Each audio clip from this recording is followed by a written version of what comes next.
مساكم الله بالخير أعزائي المشاهدين، ومرحبا بكم في الإطلالة الثانية لبرنامجكم وجهة نظر.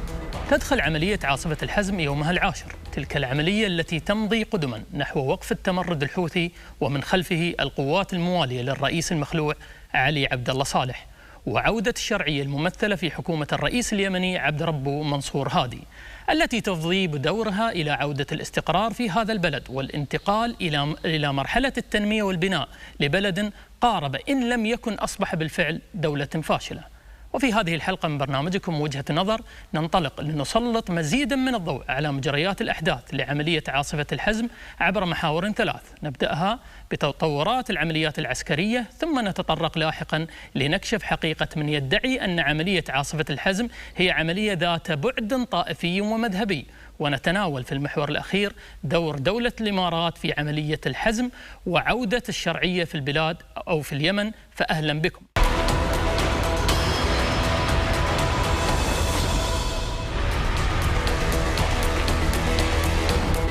أرحب بكم مرة ثانية أعزائي المشاهدين، كما أرحب بضيوفنا في الاستوديو. معنا اللواء الركن المتقاعد خالد أبو العنين، قائد القوات الجوية والدفاع الجوي الإماراتي سابقا، مساك الله بالخير.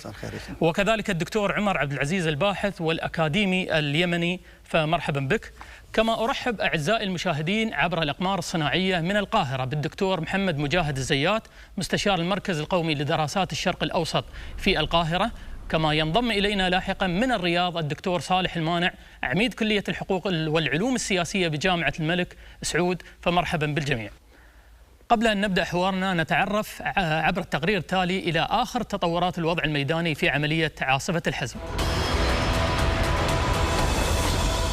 في المؤتمر الصحفي عن سير عمليات حملة عاصفة الحزم، كشف المتحدث باسم قوات التحالف العربي العميد ركن أحمد بن حسن عسيري أن قوات التحالف قامت فجر الجمعة 3 أبريل الحالي بعملية إسقاط لتقديم الدعم اللوجستي للجان الشعبية في عدن. وأوضح عسيري أن اللجان الشعبية استطاعت أن تغير الوضع على الأرض، وطردت عناصر الميليشيات الحوثية من داخل القصر الرئاسي والمناطق التي سيطروا عليها، مشيرا إلى أن هذه العناصر تتحصن الآن في مناطق داخل مدينة عدن، ويتم التعامل معها والعمل على عزل المدينة من أي دعم خارجي. كما لفت إلى أن النتائج على الأرض مبشرة، وأن العمل يحتاج إلى تضافر جهود اللجان الشعبية المخلصة من أبناء الجيش اليمني لعودة الهدوء وإحكام السيطرة على مدينة عدن. وحول ما تقوم به الميليشيات الحوثية من عمليات على حدود المملكة العربية السعودية الجنوبية وضواحي عدن، قال المتحدث إن ذلك عبارة عن أعمال فردية أو جماعات معزولة، وقوات التحالف مستمرة في استهدافهم أينما تجمعوا، وتعمل على تقطيع خطوط الإمداد لكي لا يكون هناك تواصل بينهم. أي عمل عسكري ما يجب أن ينجر خلف ردود الأفعال. العمل العسكري المحترف يجب أن يكون هو صاحب الفعل، ويترك للطرف المقابل أن يكون هو صاحب الرد الفعل. وأكد العميد ركن أحمد بن حسن عسيري أن عمل الميليشيات معزول، وأن قوات التحالف قامت باستهداف جزيرة ميون التي تقع على باب المندب، وشدد على أن قوات التحالف اختارت الوقت المناسب للعملية لتدمير جميع مستودعات الذخيرة والدبابات ومراكز القيادة في الجزيرة، وهي إحدى العمليات المهمة والنوعية التي تم تنفيذها. وأوضح عسيري أن العمل مستمر على نفس الوتيرة لتحقيق أهداف الحملة الجوية، مشيرا إلى أن عاصفة الحزم استهدفت بموجب معلومات استخباراتية صواريخ سكود التي يتم تحريكها بشكل مستمر، وكان جزء منها مموها والآخر مخزنا، كما استهدفت مستودعات ذخيرة وصواريخ بعد ورود معلومات دقيقة عنها. ولفت إلى أن متابعة الأهداف وتقييمها والتأكد من نوعية الاستخبارات المتوفرة ومقارنتها بجميع الوسائل سواء التقنية أو البشرية تتطلب وقتا وجهدا كبيرين، والعمل مستمر على وتيرة واحدة. وقال إن هناك ضغطا متزايدا على هذه الميليشيات الحوثية، والمؤشرات تدل على ضعف إمكاناتها. إذن هناك ثمة تطورات بارزة في عدن، وأبدأ سؤالي مع الدكتور محمد مجاهد الزيات. مساك الله بالخير دكتور. يعني كيف تقيم الوضع الميداني الآن من ناحية الضغط العسكري على جماعة الحوثيين والقوى الموالية للرئيس المخلوع علي عبد الله صالح؟ يعني هو بعد اليوم العاشر لعاصفة الحزم من الملاحظ أنه العمليات العسكرية تركز على عدن بصورة أساسية. يعني حوصرت من البحر والجو، لكن ما زالت هناك بؤر أو أماكن تجمع برية تنتقل إلى عدن في عمليات كر وفر من بعض المناطق القريبة من العاصمة وبعض الأحياء ذات الأهمية. لكن الجديد في العمليات أمس واليوم هو محاولة تمكين اللجان الشعبية والقوى العسكرية والقبلية الموالية للشرعية لتتمكن من مواجهة الحوثيين وحلفائهم. نقطة جديرة بالاهتمام. عفوا دكتور على المقاطعة، لكن نقطة جديرة بالاهتمام لعلي أنتقل للدكتور أو اللواء الركن المتقاعد خالد بن العين.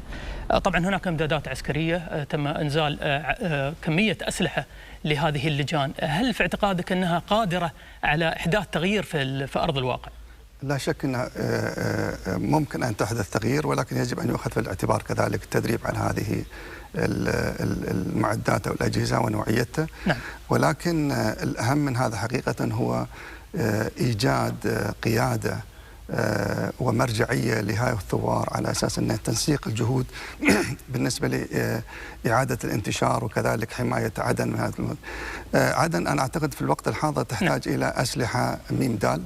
نعم. وهنا يمكن يعني إذن هل نتحدث سيادة اللواء عن يعني أسلحة نوعية قادرة أن تحدث تغيير في لا شك، لأن المقاومة الشعبية الآن لا تملك غير أسلحة تقليدية خفيفة. نعم. وثبت من خلال الحروب الستة للحوثيين وكذلك استيلاء الحوثيين على مخازن الجيش أن عندهم أسلحة ثقيلة، ولا يمكن ردع هذه الأسلحة الثقيلة بأسلحة خفيفة. نعم. فلا بد من إيجاد مضادات للدروع.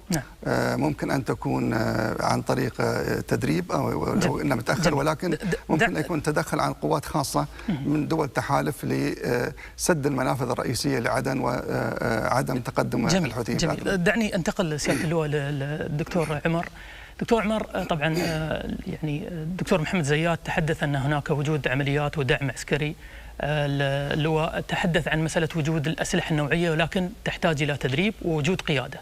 بحكم يعني يمكن وجود قربك لقراءة المشهد اليمني أكثر، هل هناك بالفعل وجود قيادة قادرة على أن تقود هذه القوات لمواجهة وصد التمرد الحوثي؟ أنا أعتقد أن الوضع الحالي يتبلور باتجاه مبادرات خاصة للجان المختلفة، سواء كانت لجان شبابية أو منتمية للحراك الجنوبي بطيوف ألوانه أو حتى اللجان الشعبية. بمعنى آخر هنالك قيادات ميدانية تنشأ بشكل عملي في ظل شبه فراغ مؤسسي للأسف الشديد. هذا كلام موجه للذين هم معنيون بتحمل المسؤولية في عدن والذين هم لا يتواجدون في الميدان عمليا الآن. وبالتالي أنا أعتقد أن سلسلة المبادرات التي اتخذت من قبل الأطراف المختلفة المقاومة لهذا المد الحوثي الصالحي إنجاز التعبير يبلون بلاء حسنا. ولكنني مع اللواء فيما يتعلق بضرورة أن يكون الإمداد موازي أيضا لبعض أنواع الأسلحة المتوسطة، خاصة وأن هنالك عسكريين مقتدرين قادرين على تدريب الشباب، وفي نفس الوقت هنالك قابلية للاستيعاب بشكل عاجل جدا. أنا من معلوماتي الشخصية جزء كبير من شباب عدن الذين يواجهون هذا المد المجرم استطاعوا أن يستوعبوا كثير من الأسلحة الخفيفة والمتوسطة. إذن دكتور، هل هي تلك الأسلحة التي يعني تستطيع أن تواجه في المقابل أسلحة التمرد والانقلاب الحوثي؟ حتى اليوم فإن العمليات في عاصفة الحزم تعتمد أساساً على القوات الجوية وبشكل أقل القوات البحرية، ويشارك فيه تحالف عربي تقوده المملكة العربية السعودية التي تشكل قواتها الجوية الجسم الأساسي في العمليات. لنتعرف على القوات المشاركة في عملية عاصفة الحزم قبل أن نعود الحوار مع ضيوفنا عما إذا كانت العمليات مرشحة للتطور بمشاركة أسلحة مختلفة. القوى العسكرية المشاركة في عاصفة الحزم نبدأها بالقوات الجوية. المملكة العربية السعودية تشارك ب100 طائرة مقاتلة، أما الإمارات تشارك ب30 طائرة مقاتلة، الكويت تشارك ب15 طائرة مقاتلة، البحرين تشارك أيضا ب15 طائرة، قطر تشارك ب10 طائرات مقاتلة، الأردن يشارك ب6 طائرات. المغرب يشارك أيضا ب6 طائرات مقاتلة. السودان يشارك ب3 طائرات. إذن المجموع 185 طائرة مقاتلة في هذه العملية. ننتقل إلى القوات البرية والبحرية. المملكة العربية السعودية تضع 150 ألف جندي في حالة تأهب. الأسطول السعودي غرب المملكة يشارك في عمليات الحظر البحري في البحر الأحمر ومضيق باب المندب. تحرك مصر 4 سفن حربية تجاه خليج عدن، وتعلن أيضا استعدادها للمشاركة بقوات جوية وبرية وبحرية إذا لزم الأمر. السودان أيضا يعلن أنه سيشارك بقوات برية ويحرك آليات تجاه منطقة العمليات. الولايات المتحدة الأمريكية تعلن عن دعمها لوجستيا واستخباراتيا للتحالف العربي. وباكستان تعلن استعدادها للمشاركة بقوات برية في العمليات.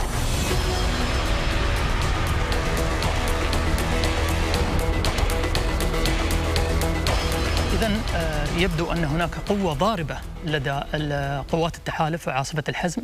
دكتور محمد زيات، يعني في ظل السيطرة الجوية المطلقة، هل ترى في اعتقادك أن هذه السيطرة الجوية المطلقة وضرب القوات والقواعد التابعة للتمرد الحوثي والقوات الموالية للرئيس المخلوع قادرة على أن تحقق المبتغى والهدف، أو أن هناك لابد من اتخاذ خطوات أخرى؟ يعني دعني أستكمل الجزء الذي بدأت الحديث معك فيه حتى نصل إلى هذه النقطة. وهو أريد أن أوضح أنه لا يوجد البديل المتكامل الجاهز لمواجهة نتائج العملية في عدن بالتحديد. يعني ضرب الحوثيين وضرب الحلفاء معهم بالقوات الجوية ناجح حتى الآن ويحقق أهدافه، لكن الطرف الآخر الذي يملأ الفراغ ليس مؤهلا يعني قياديا، لا توجد قيادة مشتركة. المشاركون يتفقون على نقطة أساسية وهي رفض الحوثيين ورفض حلفائهم، لكن ليسوا على استراتيجية واحدة، لهم وجهات نظر مختلفة، وبالتالي هذا ما يضعف الحصول على أكبر عائد من نتائج العمليات.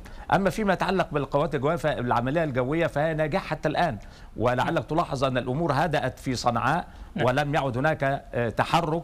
القوات الجوية حيدت بصورة أساسية للتابعة للحوثيين وحلفائهم، حيدت بصورة ناجحة حتى الآن.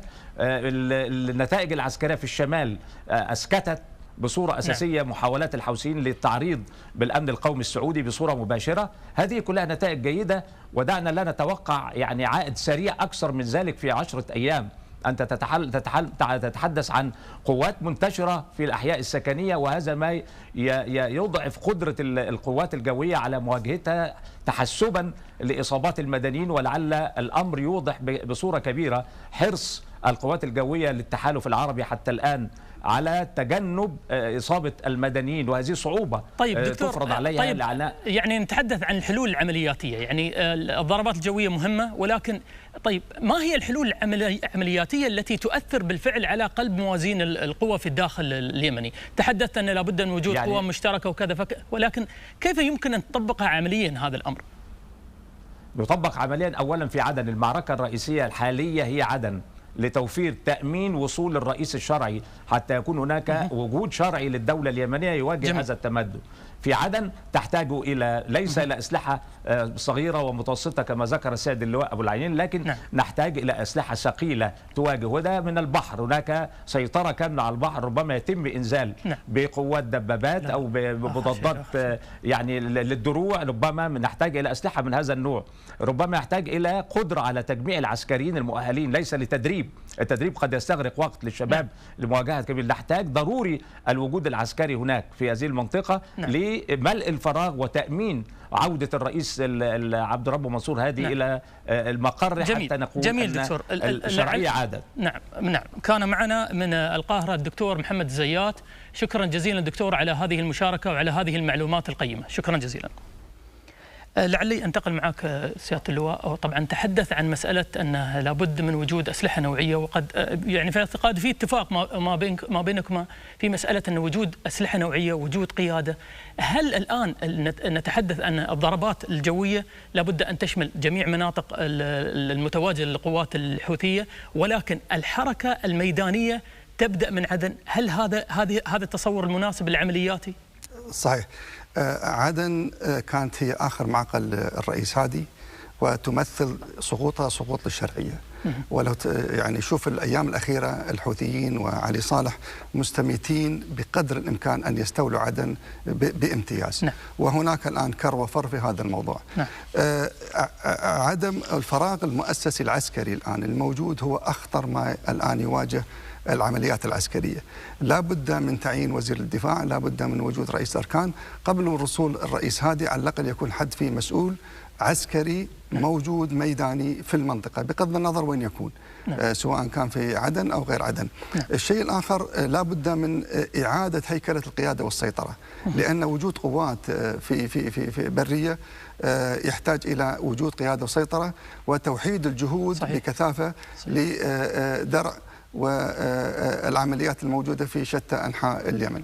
ولعلنا ننتقل للدكتور عمر في هذا الموضوع. وجود قيادة، وجود قائد قادر على أن يقود اللجان هناك، هل هذا القائد موجود؟ هل هو قادر على أن يصل هناك ويجد نوع من الالتفاف حوله للاستمرار في هذا الأمر والضغط على قوات التمرد الحوثي؟ بطبيعة الحال قادر على أن يكون هناك، وأنا أضم صوتي لصوت اللواء. بصراحة كلام واضح ومحدد المعالم.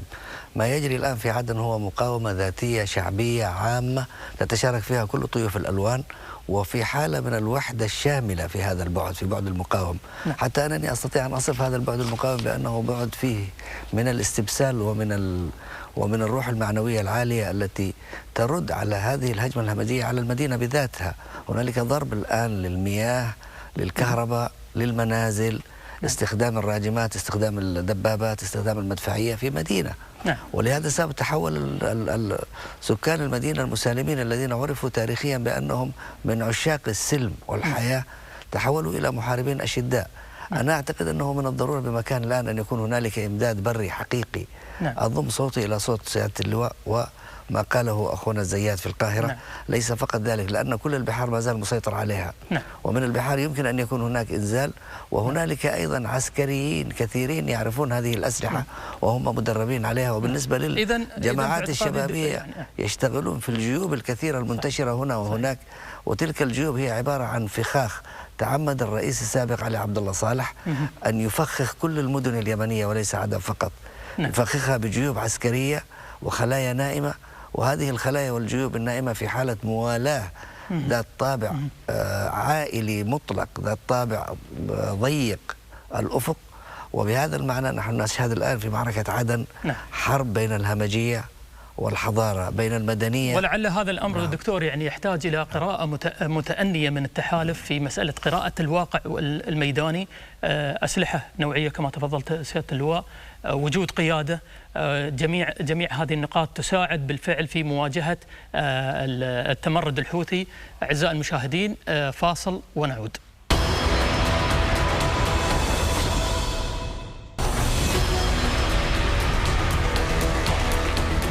أرحب بكم مرة ثانية أعزائي المشاهدين، كما أرحب بضيوفنا في الاستوديو اللواء الركن متقاعد خالد أبو العنين قائد القوات الجوية والدفاع الجوي الإماراتي سابقا، والدكتور عمر عبد العزيز الباحث والأكاديمي السياسي اليمني. كما أرحب عبر الأقمار الصناعية من الرياض بالدكتور صالح المانع عميد كلية الحقوق والعلوم السياسية بجامعة الملك سعود سابقا.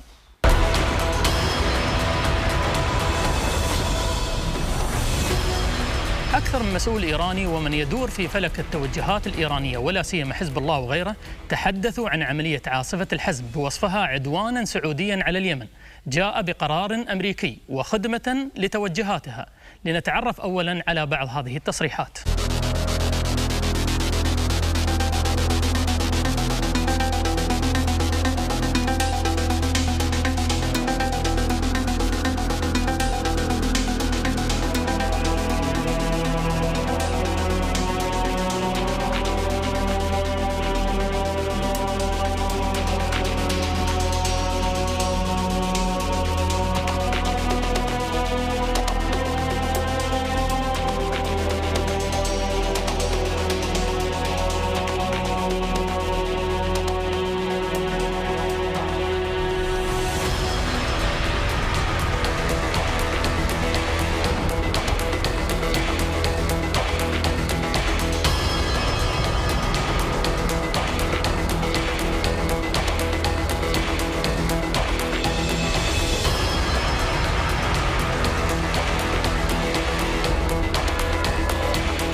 دكتور صالح مانع، بداية مساك الله بالخير. طلعت على هذه التصريحات الإيرانية، دعني أعطيك تصريح آخر من عضو هيئة الرئاسة في مجلس خبراء القيادة في إيران آية الله أحمد خاتمي، يقول أن السعودية بشنها العدوان على اليمن قد تناغمت مع الكيان الصهيوني، ويقول كذلك العدوان السعودي هو عدوان على ثورة الشعب اليمني. هذه التصريحات يعني كيف تراها دكتور؟ الحقيقة أن هذه تصريحات ليست جديدة، قد تعودنا من بعض الإخوة في إيران أن يتحدثوا بصوت عالي وبصوت عدائي للمملكة العربية السعودية وللعالم العربي أجمع. يعني نحن نشعر بأن هناك فئات معينة في إيران خاصة في الحرس الثوري لها طموحات إمبريالية في العالم العربي. لا ننسى قبل أشهر قليلة علي يونسي حينما تحدث وهو مستشار رئيس الجمهورية لشؤون الأديان والأقليات في إيران، حينما تحدث عن أن إيران الآن أصبحت يعني مسيطرة على العراق، وأن بغداد هي عاصمة الإمبراطورية الإيرانية، وكذلك تصريحاته اللاحقة حول أن سقوط صنعاء بيد الحوثيين هو سقوط ل4 عواصم عربية بيد الإمبراطورية الإيرانية الجديدة. فهذه الطموحات الإمبريالية هي طموحات يعني طروحات ليست جديدة، وهم يدعمون هذه الطروحات ليس فقط بالقول والدعاية الإعلامية، ولكن أيضا بإرسال الأسلحة. لعلنا نتذكر جيدا بأنه قبل فترة قليلة وجيزة من اندلاع العمليات العسكرية كان هناك شحنات من الصواريخ الإيرانية جيهان 1 وجيهان 2 إلى الحوثيين، والحوثيين يحاولون أيضا يتبنوا خطاب يعني دكتور صالح عفوا عن المقاطعة، يعني هذه الصواريخ ووجود صواريخ سكود موجهة باتجاه المملكة العربية السعودية، تهديد أمن الخليج وتهديد الأمن العربي، يعني ألم يضع يعني المسؤولين في النظام الإيراني أن هذا الأمر هو بالفعل أو العملية عاصفة الحزم هي موجهة للأمن الخليجي والأمن العربي، أم أن هناك مآرب أخرى في هذه التصريحات؟ لا شك أنه يعني التهديدات الإيرانية والطموحات التوسع الإيراني لا تهدد فقط السعودية والعالم العربي والخليج العربي، بل تهدد أيضا دول المنطقة. يعني سمعنا كلاما من قبل الحكومة التركية من قبل أردوغان بأنه لا تقبل مثل هذه التحركات. يعني وجدنا دعم هائل من الأخوة في مصر، في السودان، حتى في السنغال، حتى من ماليزيا. فالعالم الإسلامي يتضجر من أي تحرك عدائي لإيران، وللأسف أن هذا التحرك العدائي يحاول أن يغلف نفسه برداء مذهبي وبرداء طائفي لأجل أن يستخدم يعني فئات معينة في العالم العربي مثل حزب الله في لبنان أو الحوثيين في اليمن يعني كجنود في حرب طائفية سيئة. فلذلك يجب أن يكون هناك تصور واضح جدا من أن يعني شعوب تطلب السلام وتنادي بالسلام وتسعى إلى السلام، ولكن صحيح. للأسف أن بعض الفئات الموجودة في إيران لها طموحات، لها توسعات، وأن الدول العربية لن تقف مكتوفة الأيدي. يعني هناك يعني حد معين للصبر العربي، ولذلك عاصفة الحزم حينما انطلقت 10 دول عربية ومعها عدد من الدول الإسلامية والصديقة كانت هي صرخة مهمة جدا لإيقاف مثل هذا التوسع الإيراني في العالم العربي. ووضع حد له. دكتور صالح، يعني هل ممكن البناء على يعني عملية عاصفة الحزم يعني كونها نواة للانطلاق واعتبارها نواة للوصول إلى تكاتف؟ دكتور صالح تسمعني؟ نعتذر لانقطاع التواصل مع الدكتور صالح، سوف نعود له. يعني انتقل بهالسؤال هذا للدكتور اللواء خالد بالعنين. سيادة اللواء، يعني انت يعني خلينا نتحدث عن مسألة ان وجود نواة كعاصفة الحزم، هل يمكن البناء عليها في مواجهة التدخلات الإيرانية؟ هل أن هذه الخطوة هي خطوة أولية للبناء عليها والوقوف في مواجهة التدخلات سواء في هذه البلد أو في بلد آخر؟ لا شك أن عاصفة الحزم أعادت كرامة المجتمع الخليجي خاصة وكذلك العربي. إيران حقيقة تريد أن لماذا يعني إيران تعمل هذه الأشياء؟ إيران أن تريد أن ترسم دور ومكانة جديدة لها على حسب نظريتها بالنسبة للشرق الأوسط. نعم.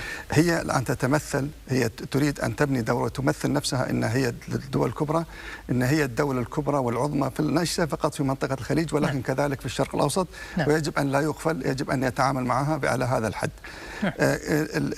كما ذكروا الإخوان أنه المشكلة الآن أن بدأت الجماعات الشيعية الموالية إيران في دول الخليج أو في الدول العربية نعم. يتجاهلون حق المواطنة وكذلك يتجاهلون الشرعية. بس يعني هل سيادة اللواء أنت يعني هل نستطيع أن نعمم على هذا الأمر؟ نعمم وإلا يعني نقول أن هناك وجود سياسة من النظام الإيراني أو غيره لمسألة إثارة الموضوع هذا وتأليب المجتمع. نحن ظللنا لعصور مديدة دول خليجية عربية ليس هناك وجود مثل هذه التباينات بالرغم من أن موجود ولكن لا تظهر على السطح. فهل هذا الأمر يدفع باتجاه وجود عاصفة الحزم، وجود سياسة واضحة لمواجهة هذه الخروقات التي يحاول النظام الإيراني وغيره الاستفادة منها وإثارة مثل هذه النعرات الطائفية؟ يا سيدي النعرات الطائفية هي يعني طائفية بامتياز عملتها إيران. إيران ما دامت هي متمسكة بتصدير الثورة للخارج نعم. إيش معناته؟ نعم. معناته انه هو كله. ايران انصبت في خلال 30 سنه ونجحت من المدارس الاولى من الابتدائي نعم. ان تؤلف. هي لم تنشر الاسلام. نعم. هي طول فتره 30 سنه تحول السنه الى شيعه. اذا هذه التصريحات سياده اللواء يعني اللي سمعناها من النظام الايراني، التصريحات هي تصب في سياسه. دعني انتقل للدكتور عمر عبد العزيز. يعني الدكتور، هل ترى ان هذه التصريحات تلقى لها صدى في اليمن؟ هل يتقبلها الشعب اليمني؟ قليلا من الناس قد يكونوا في حالة استهام أو في حالة تطهير دماغي إنجاز التعبير أو ستيريوتيب، تكرار أشياء معينة. لكن الحقيقة هذا الخطاب الذي يصدر من مؤسسة الملالي في إيران أو جماعة ولاية الفقيه الذين أساسا انتهكوا الشيعة المذهب الشيعي فيما يتعلق بأفق الحاكمية. فولاية الفقيه أمر طارئ حتى على الشيعة الجعفرية الاثنى عشرية. لكن المسألة المهمة التي يفترض أن يعرفوها أن العبقرية التاريخية للجغرافيا الإسلامية الكبرى هي أن فقه السنة والسنة كان حاضن لكل فرق الكلام.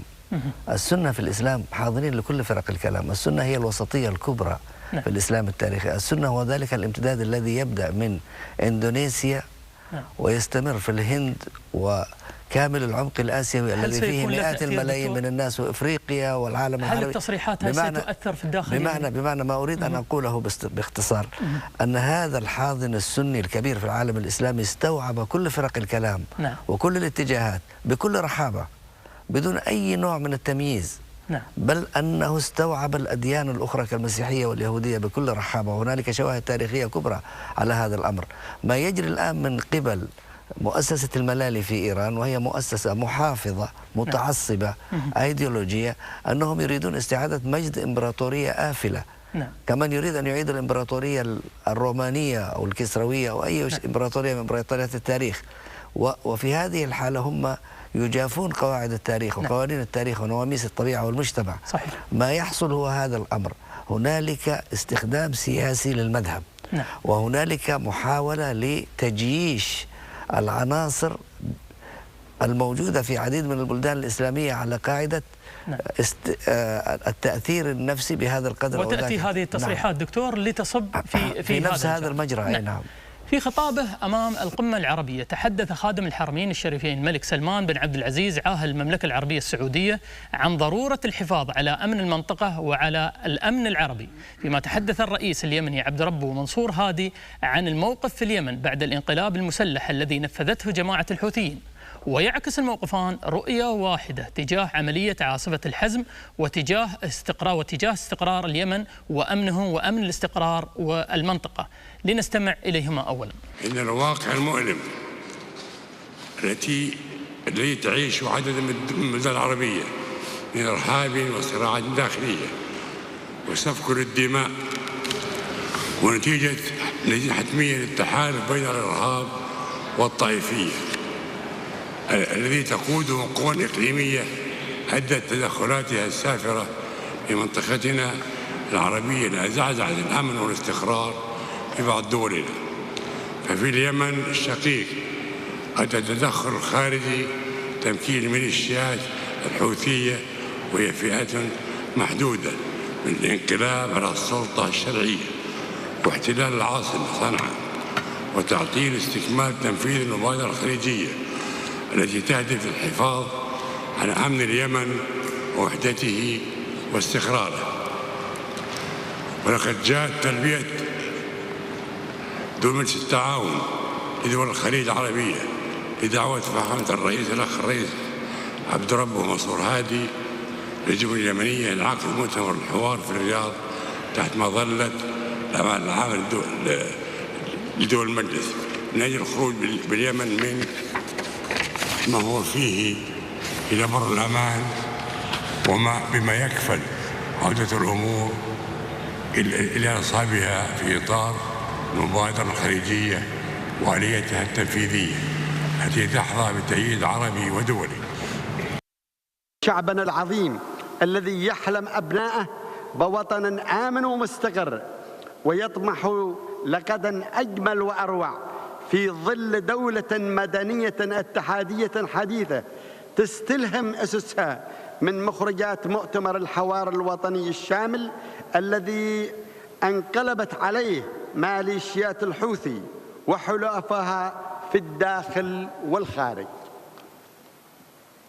كما تعلمون فلقد سلكنا في اليمن طريق الحوار وعقدنا مؤتمرا وطنيا شاملا في مارس عام 2013 بمشاركة كل الأحزاب والمكونات السياسية اليمنية بأطيافها المختلفة انطلاقا من المبادرة الخليجية وآليتها التنفيذية، ووصلنا إلى توافق على مخرجات مؤتمر الحوار الوطني الشامل في يناير عام 2014، واعتقدنا بأننا قد تجاوزنا كثيرا من الصعاب بعد الانتهاء من إعداد مسودة الدستور للدولة اليمنية الجديدة، إلا أن القوى الظلامية عادت مجددا لتجر البلد إلى الخلف، متحدية بذلك الإرادة الشعبية وقرارات الشرعية الدولية، وواجهت كل أبناء الشعب وقواها الحية السلمية بقوة السلاح، وعملت على عسكرة العاصمة صنعاء واجتياح العديد من المحافظات ومحاصرة قيادات الدولة العليا وتعطيل عمل المؤسسات الحكومية.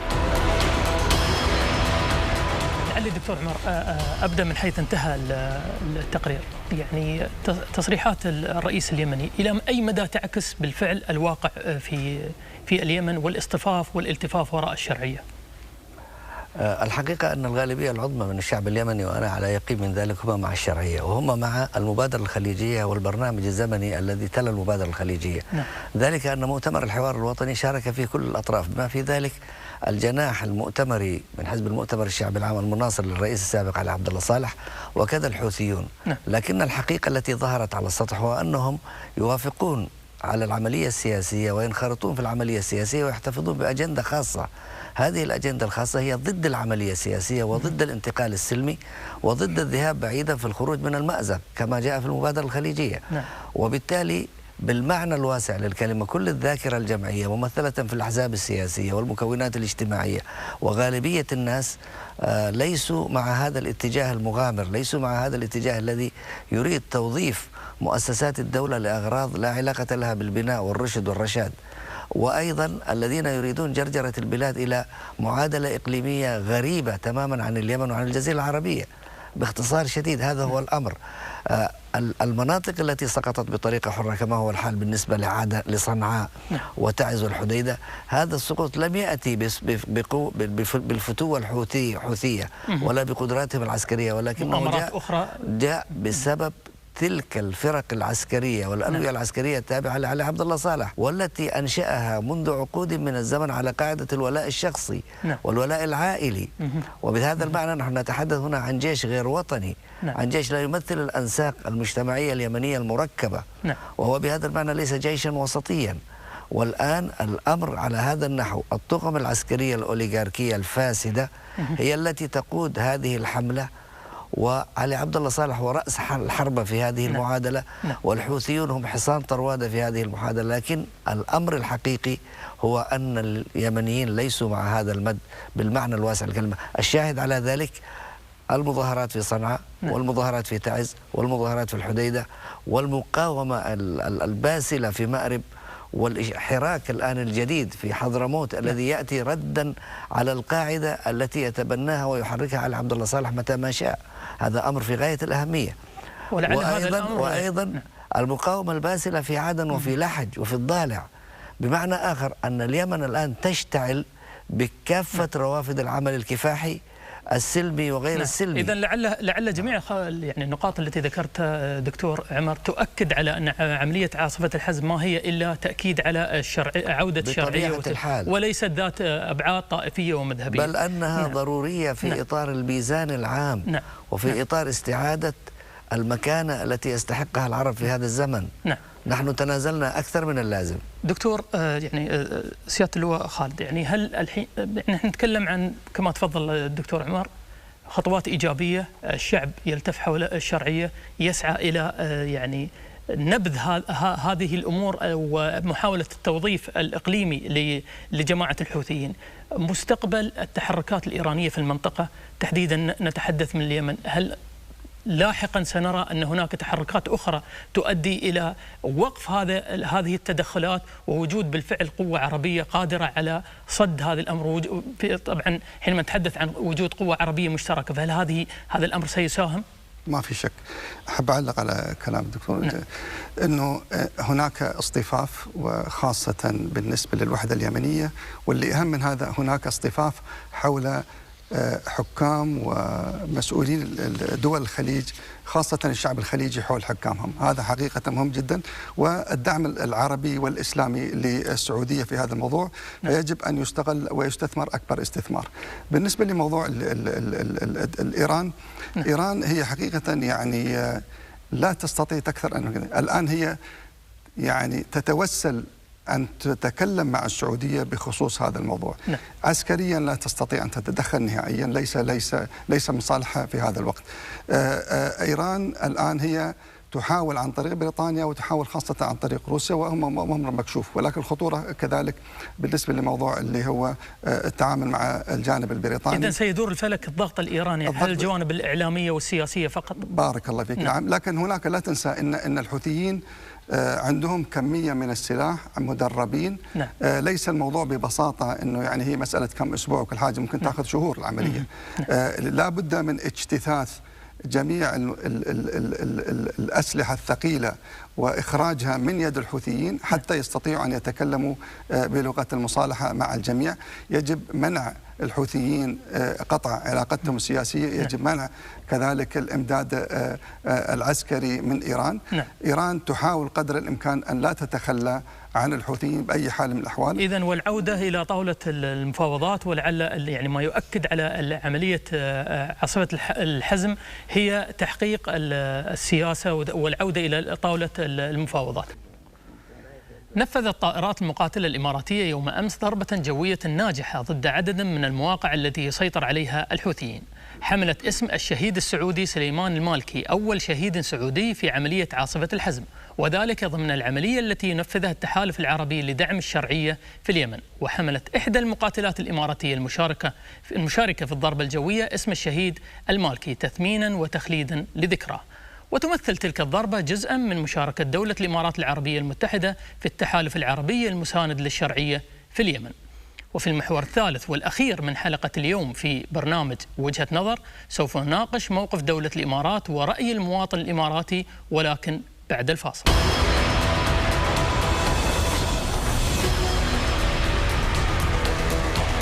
أرحب بكم مجددا أعزائي المشاهدين، كما أرحب بضيفينا في الاستوديو اللواء الركن متقاعد خالد البوعينين قائد القوات الجوية والدفاع الجوي الإماراتي سابقا، والدكتور عمر عبد العزيز الأكاديمي والباحث السياسي.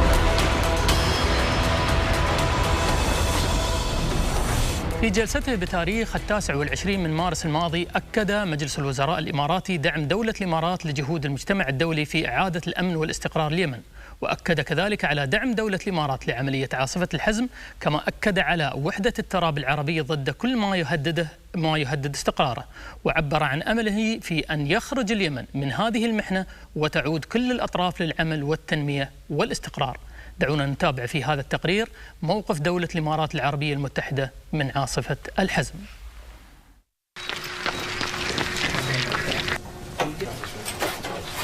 دولة الإمارات العربية المتحدة ضمن 10 دول ضمها تحالف عاصفة الحزم لاستعادة الشرعية في اليمن، انطلاقا من الإحساس الكبير بالمسؤولية تجاه المنطقة وأمنها واستقرارها.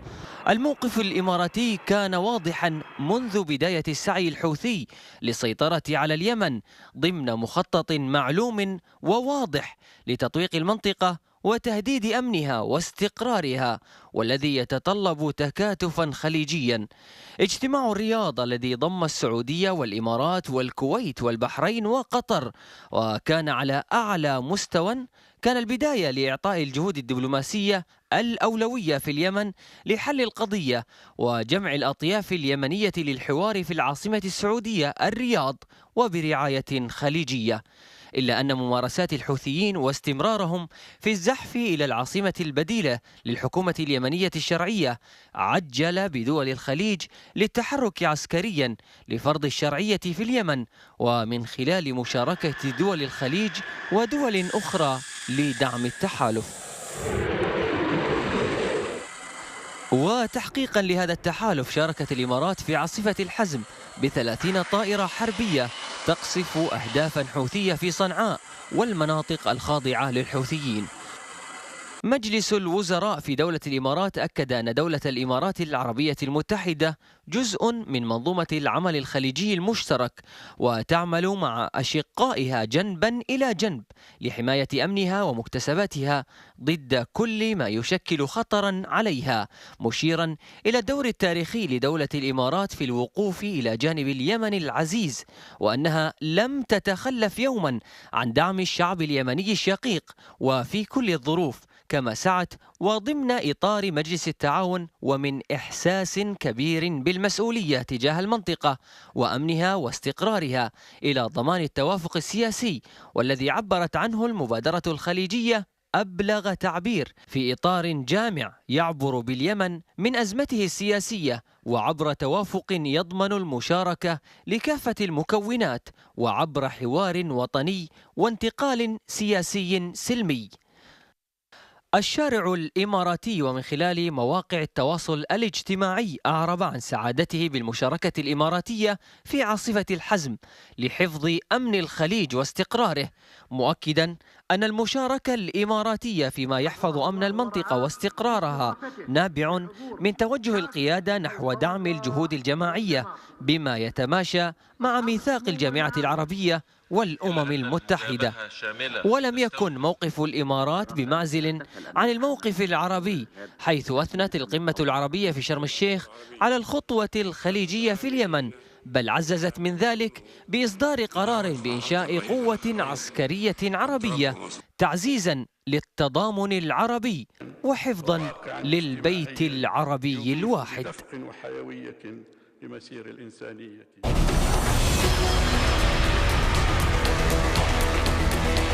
شاهدنا هذا الفيديو ومشاركة دولة الإمارات، تقييمك السياسي والعسكري لهذه المشاركة. الإمارات دائما وأبدا على يد مؤسسها الشيخ زايد رحمة الله عليه من يوم تأسست هي دائما تدعم جميع الشرعية في أي مكان، ولكن تدخل الإمارات خارجيا خاصة لا يكون إلا من خلال القرارات الدولية والعربية والإجماع العربي خاصة. يعني الشيء الثاني هي دائما تدخل لدعم الشرعية الحقيقية الموجودة في تلك الدولة، وكذلك دعم الاستقرار كما حصل. عندنا أمثلة كثيرة جدا من الثمانينات، سواء كان في لبنان، سواء كان في الصومال، سواء كان في أفغانستان، سواء كان في كوسوفو. أمثلة كثيرة حقيقة الإمارات تتدخل، وهذه هي سياسة الإمارات، أنه كما تقر الاستقرار والأمن لها تحب أن يكون الاستقرار والأمن لجميع الدول. كذلك سياسة الإمارات دائما وأبدا أن لا تتدخل في دعم فصيل ضد فصيل آخر، وهذا اجتنبته حقيقة الإمارات. ودائما وأبدا كذلك بالإضافة إلى إذا كان هناك تدخل عسكري أو نوع من التدخل العسكري، هناك مشاركة في إعادة البناء، وهناك كذلك دعم للعمليات الإنسانية سواء الإغاثة أو غيرها. صحيح. وكما تفضلت هي يعني مشاركة ليست بجديدة لدولة الإمارات منذ المغفور له بإذن الله الشيخ زايد طيب الله تراه. يعني دكتور عمر، يعني أصداء هذه المشاركة لدى الداخل اليمني مما لا جدال فيه أن موقف دولة الإمارات العربية المتحدة من مجريات الأحداث في اليمن دائما كان موقفا راشدا ورشيدا وصابرا ومصابرا في آن واحد. سأتحدث عن 3 محطات عابرة مهمة جدا.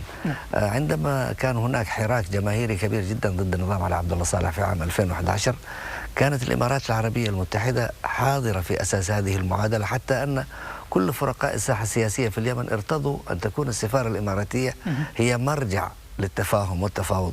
يومها قام الرئيس السابق علي عبد الله صالح بالإيعاز لبعض الرعاع في محاصرة السفارة، وهذا أمر معروف، وكان هذا السلوك بعيد عن كل دبلوماسية وعن كل سلوك دولتي. ما في دولة تسلك هذا السلوك. لكن الإمارات العربية المتحدة لم تبدي أي رد فعل، بل استمرت في المثابرة من أجل تحقيق الحل السياسي الذي كان تتويجه وأسهمت فيه دولة الإمارات العربية المتحدة، المبادرة الخليجية.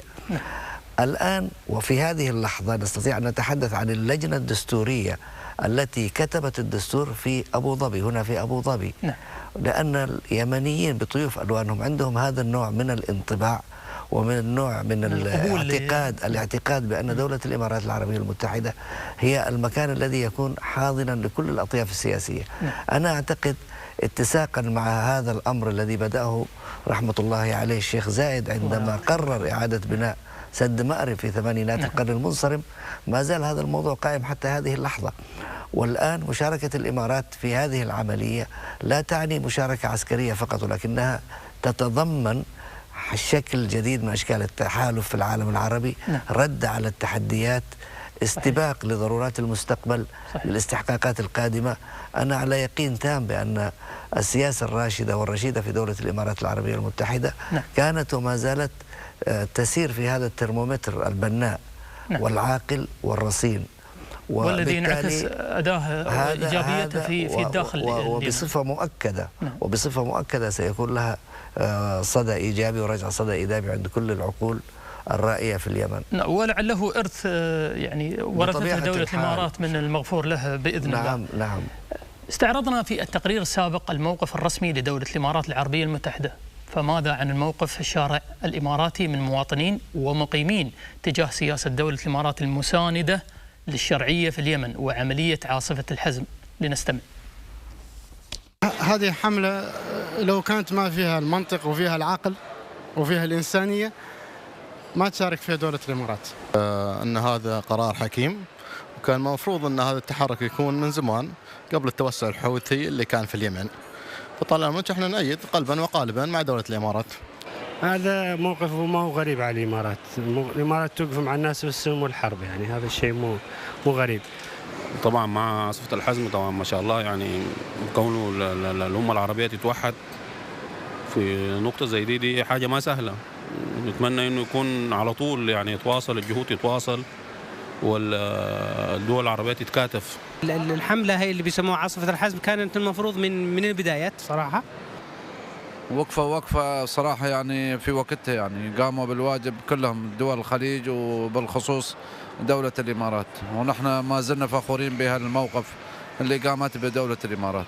أنا كمواطن عربي يعني شعرت أنه ما زال للعرب ظهر وما زال لديهم يعني ما يتصرفون من خلاله. رأيي أن مثلا في عاصفة الحزم ديت لازم القرار ده كان يتاخد من زمان مش من دلوقتي.